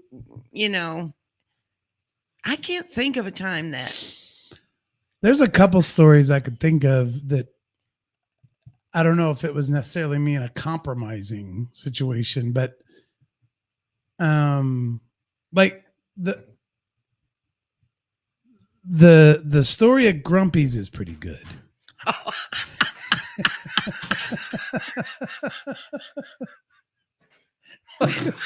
Oh my God. This is this is before he started saying, Mom, don't defend me. Don't defend me. Don't defend me. I'm like, okay. This might have been what started it. It might have been. So we were all at Grumpy's. No. Well, you might have been there earlier that night. Yeah. Yes. You were there, and then you had gone home. Right. But to be clear, Grumpy's a local bar here in town. It was kind of like mom's haunt. I mean, it was Friday nights. I was always there. they went there all the time. They did the potlucks, and they would bring the Yeah. crock pots in with the Yeah. fucking Swedish meatballs, the whole bit. Yeah. Grumpy's is kind of that way, which is actually really cool. I love Grumpy's. Yeah. Yeah. But at that time, it was kind of like one of mom's like regulars. That was kind of like Yeah. where she went was Yeah. Grumpy's. So she was always there. Well, I had gone there, and it was only about an hour or two after she had left, and I was hanging out there with a friend of mine. We're sitting at the bar, and this guy decides to pull one of those bar tricks where he's just like, I'm going to throw a coin across the room. If it lands heads or tails, bet me, and we'll do that. And I turned to my friend because I've already been through this shit. I went through this shit in New York City, and I also went through this shit in St. Louis. I was like, bar tricks never play out to your favor. Just don't do it. But he was intrigued. He's like, all right, I'll do it. So they bet like $5, and this dude turns around. He throws a coin fucking 20 yards away. He's like, go pick it up. And so I'm just sitting there going, dude, this is gonna, there's $10, heads or tails. All right, I'll take tails. He bets the money. My buddy runs all the way across the bar, picks up the coin, and it's tails. So he won. Okay. He's like, I just won. Fucking $20. And I was like, dude, he's going to throw it again. And sure enough, he's like, let's bet again. I'm just sitting there like, just stop, man. I'm telling you. So he's like, all right, I'm in again. Let's go. $10. Heads or tails? He's like, I'll pick heads this time. He's like, okay. Guy throws the coin 20 yards away. It lands on heads. He go get it. This guy's real condescending. Go get it. So he's got to get up and go get the coin, and it's heads. He's like, it's heads. It's like, all right, you got me again. It's like, let's go double or nothing or whatever. Go all in with what you've already won. Let's go again. I was like, dude, Stop it. don't do this. Don't do it. Sure enough, he throws the coin. My buddy calls it tails. Go get the coin. He runs, and it's heads. So he lost all his money. I was like, I'm telling you. So this is how it starts. Okay. So then we're kind of like, oh, all right, fuck this guy. He's fucking with us, whatever. We end that little relationship temporarily, and we start hanging out. And now this guy, he's drinking whiskey, and he starts to mouth us because we didn't want to play his game anymore. And it's kind of like it's under his breath mouthing, and we're kind of like, what's this guy's problem? Like, what's the deal? And then he sits there. This goes on and on and on and on. Okay, I'm trying to make the story quicker. I left. Yeah, mom had already gone. She'd already gone home. And so he's sitting there, he's drinking whiskey the whole time, and he stares forward, and he just says to himself, like, I've killed 27 people in Vietnam. And I turned to him at this point. Now he's pissing me off because I'm just like, we played your stupid fucking coin game. So I turned to him, I was like, what the fuck are you talking about? You killed people in Vietnam. What are you suggesting? Right. Like, are you going to kill us Ooh, now? We're gonna get killed? What? So no big deal. You're being a dude. Nothing was like a huge deal, except I was just like, fucking calm down, Yeah. bro. Like, oh, you killed people in Vietnam. Like, slow your roll. So I go to take a piss in the bathroom, and I text my mom. I was like, hey, do you know this guy? His name is this. And she's like, yeah, he's a friend of mine at Grumpy's. I was like, well, he just made some stupid ass comment about killing people in Vietnam and kind of halfway directing it towards us. What the fuck? And she doesn't answer. So I'm just like, whatever. Put my phone in my pocket. I go back and sit at my bar stool. So me and my buddy are still hanging out. He's still over here being weird. About 5 minutes later, BAM! Through the front door. Where is that motherfucker? You motherfucker! Gets up in his face, gonna fucking punch his ass out. I'm like, hey, like, no, I didn't call you. So the dude looks right at me across from the bar now, and he's like, you called your mommy, didn't you? I was like, I did not. I was just asking if she knew, and she was about to beat his ass. Gary come in, the guy she was with at the time. He comes in, you motherfucker. They're like about to go to fisticuffs with this. He was a big ass dude, too. Oh my God. And the bartender was like, get the fuck out, Gail. And everyone's like, motherfucker. It turned into this whole thing. And I was like, oh my God. Look at you with your finger. You're just hand. Yeah. I'm just, what? It's my baby. Oh. Yeah, I know. That's when he started My telling me, baby. Mom, don't defend me. I was like, Don't yeah, defend I me." was It was just then when he said that at 30 or it was, whatever. oh yeah, I was probably 40 something. Yeah. I was like, hey, I was just asking you if you knew the guy. You didn't have to drive all the way back up here. It was hilarious, though. I tell the story funny like that, but it was fucking hilarious. When she come busting in, I was like, ooh, There goes Mama Gail. you're going to have to. I know. did call my mama. I did. I know. You're goddamn right I did. And I hope you burn in hell, too. Amen.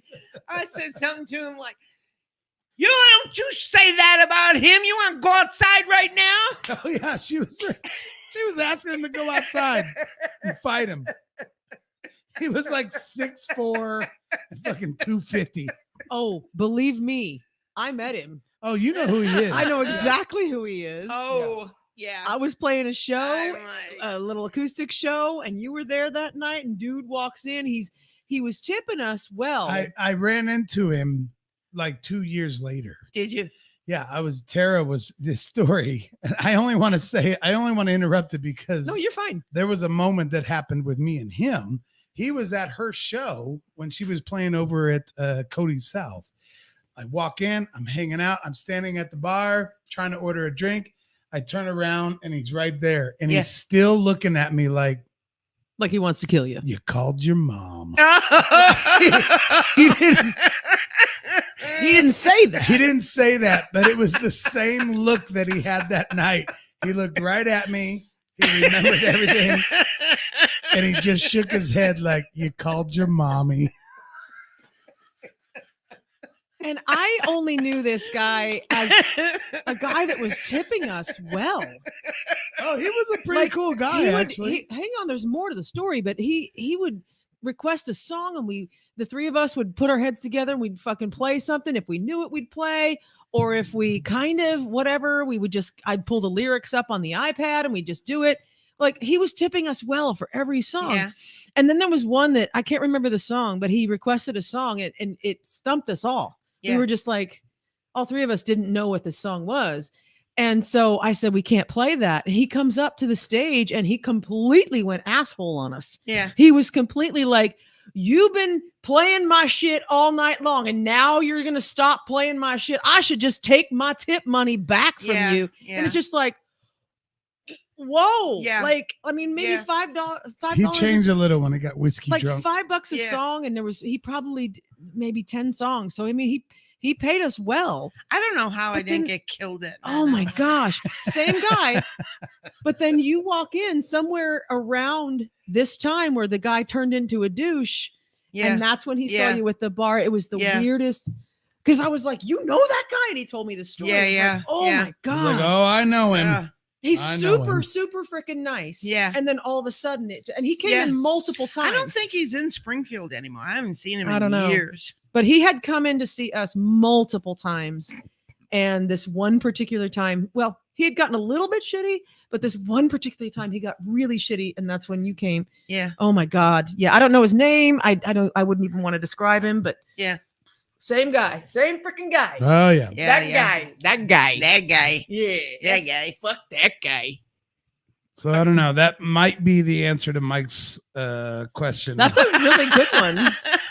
the most compromising position that Mom's ever was. caught me in. Well, I mean, I don't know how I didn't get killed that night, Mike. I'll tell you the truth. Although I just want to add, because of that question, Jared said, "Oh God, now we have to hear about Dan finding his penis."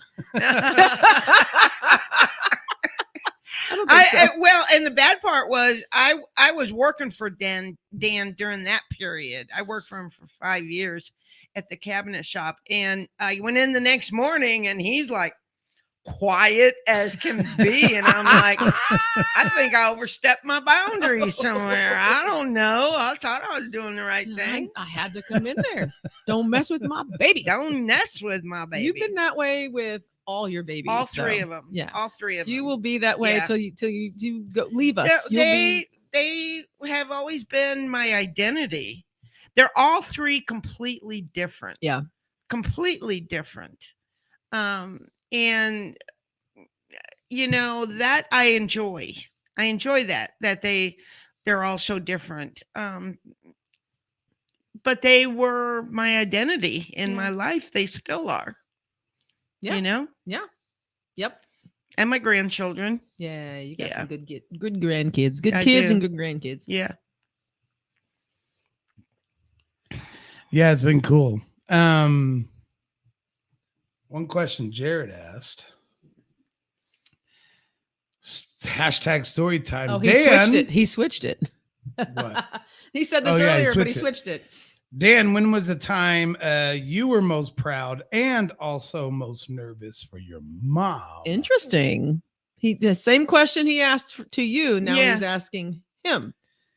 I would have to go back to the moving down here. Yeah. That was huge. There's with just trying to be as generic as possible, I was wanting her to leave. Your dad. My dad. Yeah. Yes. So we don't need to get into the weeds and all that, but I was kind of like, it's expired. Like, this relationship is expired. I wish she would find the strength to, get out of there. And it was very hard. It's always very hard Mhm. in those kind of situations. They were married 32 years. And so, I couldn't jump in and say something like, leave my dad. But I was also kind of secretly like, man, I wish this would just become something different. Well, there was one night when she left, and it was luckily the gas tank in the car had enough gas to get to Springfield, because she only had about 37 cents on hand. She mentioned that a second ago. She said Yeah. 38 cents. So you guys are on 38 par. That's cents, nice. somewhere Nice. around there. With no possibility of using credit cards or anything else. She just needed to make that 3.5-hour drive from St. Louis to here. And she did. And of course, based off of what Jared's asking here, the time when I was proud, but also nervous, I think is what it says. Yeah. Most proud and also most nervous for Yeah. your mom. Of course, I was just nervous about the entire situation, but I was also real proud that, and I've told that story. I've probably told that story 100 times if I've told it one. Yeah. Because I've gotten to be friends with a lot of girls who are in situations similar. And I just always keep referring back to that story. I know it's hard. I know you think it's impossible. I know you think it's not that easy, Dan. And I always go back to like, well, Yeah. my mom did it. And yeah, it was hard. And yes, it was uncomfortable. And yes, that wasn't the final thing. It took weeks and months to kind of really, figure it all out. Iron things out. Yeah, iron The things transition out. period. But as I call to it. actually just decide one day, I'm out. I ain't got no money. Luckily, I got enough gas to get to Dan's house. I was very, very proud, but I was also super nervous, Right. because it was like, now what are we gonna do? You Yeah. know, like, let's get it going. Let's get something figured out. You know, Right. whatever. So I want to add something to that. It was a terrible time for me. I'd been married since I was 17 years old. The only thing I knew was Tom. I didn't know what was going to happen. I'd wake myself up in the middle of the night by the sound of my own voice crying, because I was so scared. And Dan used to come over to my house. I rented an apartment over at Chardonnay, and it was a gated community. He wanted me to be in a gated community because we didn't know what was going to happen. Anyway, he came over one morning, and I was like, Dan, I've been praying so hard so hard, and I'm not hearing anything from God. I can't find where God is for me in this. I'm so scared. Or validation or anything. Yeah. Like that. Yeah. I can't, he hasn't shown me anything. I don't feel anything. Did you do the right thing? I prayed and prayed and prayed. And he said to me, I'll never forget it. He said, when you are on your knees and you're praying and you have your hands raised up, like, please, God, answer me, please. He said, God's right here. And the whole time you're praying, he's saying, you got a beautiful face. And he wrote a song called You Got a Beautiful Face. And every time I got down or anytime I started feeling insecure, I think, you got a beautiful face. Mm-hmm. Yeah. Yeah. The just piggybacking on that, my thoughts were that sometimes we're reaching out to God, who is supposedly so far away. Yeah. And he might not be that far away. Yeah. In the actual physical, raising your hands to God thing that you see a lot of church people do. Right. Sometimes I imagine Jesus's arms being his armpits hooked in your raised arms. Yeah. I'm right here. You know what I'm saying? Yeah, like so yeah. close that when you raise your arms, you're raising them up under his armpits. Yeah. And he's right here going, why are you looking 1,000 miles away I'm right here. when I'm actually right here? Yeah. It did. And that was the premise Yeah. of that song. And it got, just the idea of it was enough to keep me going for a long time. I would think about that when I was praying. Yeah. And so I could talk to God like right here. Yeah. Absolutely. Yeah. That's the power of Dan.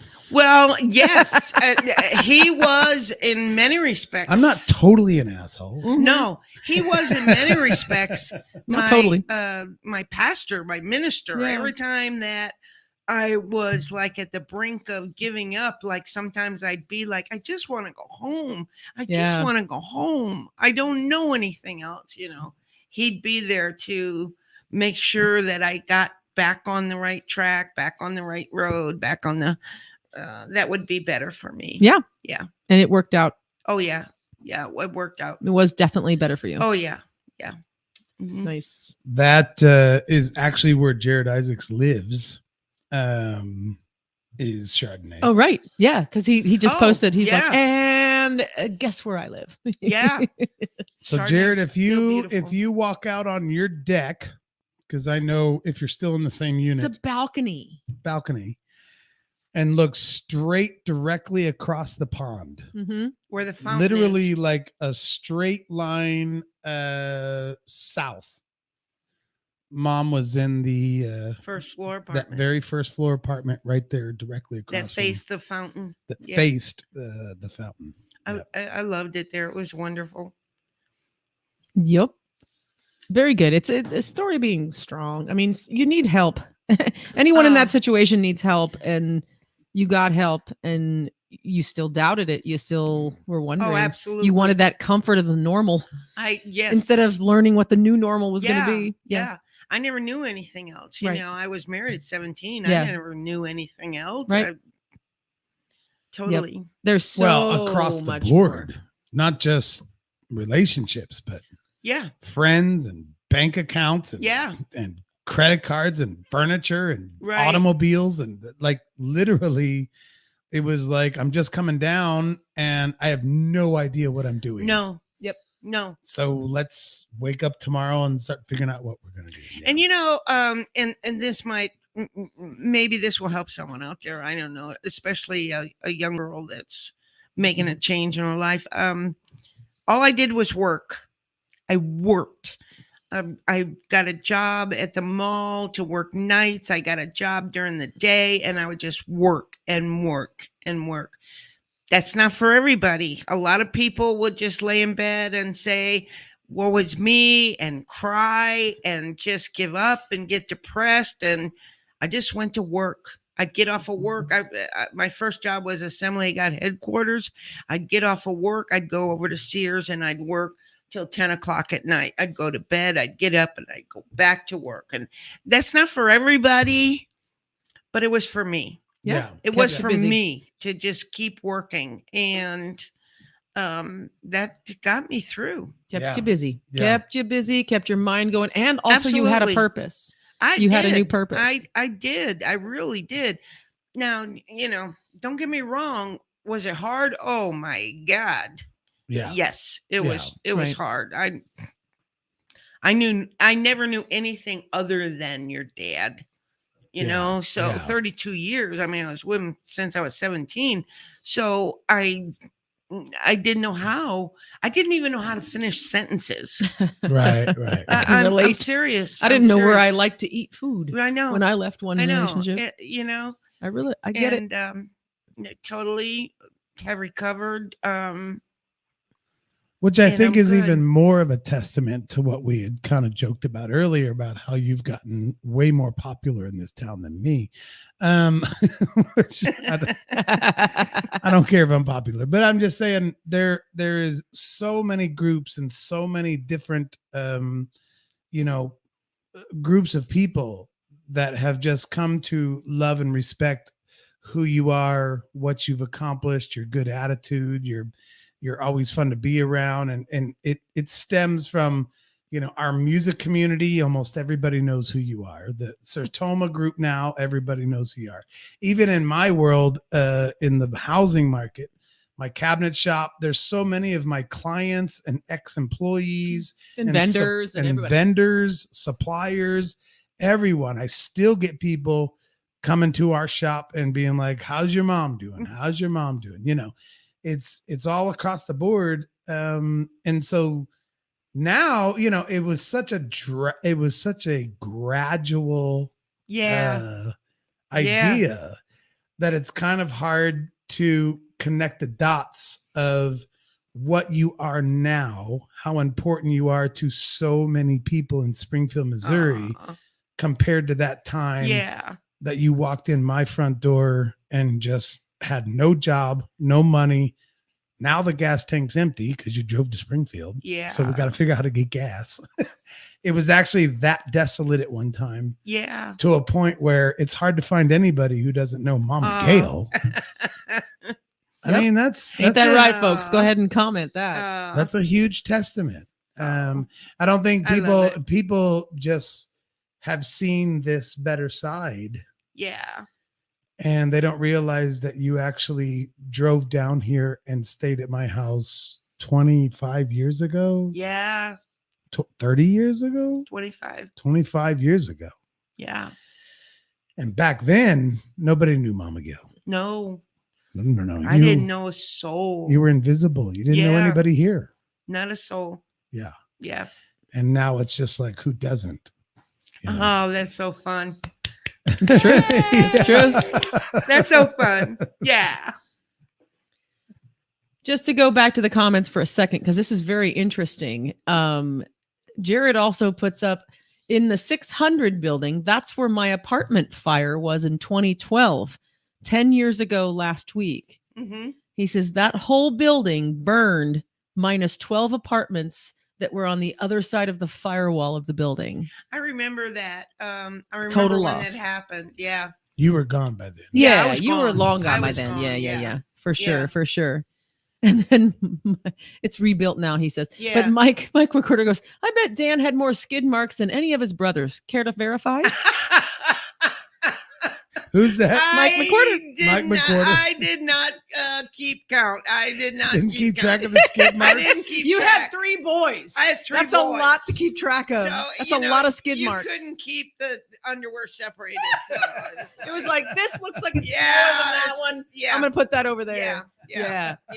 Holy shit. Yeah. That's hilarious, Mike. And so Shell also says, she says, we can't imagine Springfield or our lives without Mama Gail. You are so Aw. very important and loved dearly. Thank you so much. Thank you so much, Shell. Absolutely. That means so much. There's to so me. many people. Your benefit proved that. We had a benefit for you when you had your breast cancer. Yes, And that was yes. fantastic. All the bands that donated their Yeah. time. Dan over at there at Shuffle was I awesome. know. It was a great turnout. It was amazing. I have Machine the picture Gun, of that Violet. night. Yeah. Galactic Thrust. Boot, did we play? Boot Boot played? might have played. And Innuendo. Innuendo, yes. That's Paul the first Tomlinson and the night guys. I met Paul Tomlinson. Yeah, and now you're Yeah. totally in love. He's awesome. I'm He's totally in love with he him. and Josie are one of your two of your Yes. besties now. Absolutely. Yeah. Absolutely. He came up to me one night. I was coming out of the bathroom. I have a hard time in bars because of my hearing, and in music, if somebody is talking in my ear, I can't understand them. Oh, right. And I don't know why that is, but I can't, the between the music and the voice, I can't. And he said something in my ear that was very sweet and very beautiful. And I was like, I didn't understand anything he said. And I'm like, I love you, Paul. He was telling me something wonderful, and I couldn't. Did you ever decipher it. did you ever get clarification of what it was, or No, but you I just hug know, him and like, yes, It doesn't I matter. know- it You're just doesn't awesome. matter. It Right. doesn't matter. It Gotcha. was awesome. The- It was just the feeling was awesome. there, the vibe was there? Absolutely. Yeah. Absolutely. I love Paul him Tomlinson's with a great all my guy. heart. Yes. Yes, he We is. gotta get him back here on the show sometime. Just yeah. have a chat. He and Josie both. They're great people. I love them. Yes, they are. Right on. Yeah. So there's like, oh wait. So Andy also asked. He also asked. It happened in the apartment I had when I lived close to Mom. I wasn't living there then. Yeah. Oh yeah, And- Andy was like one building Right. over, I think. Right. He was. Is that where the fire was? Right. And Jared Right. says, know which way they put them on? Yellow in the front, brown in the back. Talking about skid marks in the underwear. Yeah. All right. And he says, and Jared also says, Andy, the fire I'm referring to, it started in the apartment directly above me. It was 620. And Andy says, that was my apartment. Yes, it was. It was. What a small world we live Yeah. in. Yeah. Holy was. crap. Right on. Holy moly. Yep, Andy lived there for a little while. Yeah. Dang. In 620. In that particular apartment. That's Right. crazy. Right. Jeez, oh, He pizza had a place. little dog named Napoleon that he got it, and it was a very sweet dog, but it was sick. It was missing something inside. Aw. It's and guts. its guts, and had Yeah. to be put down. and Aw. That was very hard for him. Yeah. During that time, Yeah. living there. Yeah. Well, Well, what else? what else? Go get your shirt at This UnsungScreamers.com/shop. Yeah. This has been wonderful. It's been wonderful. It has absolutely been wonderful. And so I hope glad you everybody's had me. enjoyed this.